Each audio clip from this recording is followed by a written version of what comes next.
Hyderabad DSR construction కంపెనీలో IT సోదాలు జరుగుతున్నాయి. ఆ కంపెనీ డైరెక్టర్ల అందరి ఇళ్లలో కూడా సోదాలు జరుగుతున్నట్టుగా తెలుస్తోంది. ఏకకాలంలో 10 చోట్ల సోదాలు చేస్తున్నారు ఐటీ అధికారులు. గత 5 ఏళ్ల పన్నుల చెల్లింపులపై ఐటీ అధికారులు ఆరా తీస్తున్నారు. డిఎస్ఆర్ కన్స్ట్రక్షన్ కంపెనీలో ఐటీ సోదాలు కలకలం రేపుతున్నాయి. డిఎస్ఆర్ గ్రూప్ ఆఫ్ కంపెనీస్ తో పాటుగా కంపెనీ డైరెక్టర్ ఇంట్లో కూడా అధికారులు తనిఖీలు చేస్తున్నారు. ఒకేసారి ఏకకాలంలో 10 చోట్ల ఈ సోదాలు కొనసాగుతున్నాయి. గత 5 ఏళ్ల పన్నుల చెల్లింపులపై ఐటీ అధికారులు ఆరా తీస్తున్నట్టుగా తెలుస్తోంది.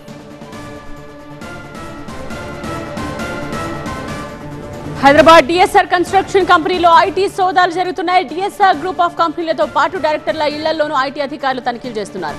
ఏకకాలంలో 10 చోట్ల ఈ సోదాలు కొనసాగుతున్నాయి. గత 5 ఏళ్ల పన్నుల చెల్లింపులపై ఐటీ అధికారులు ఆరా తీస్తున్నారు.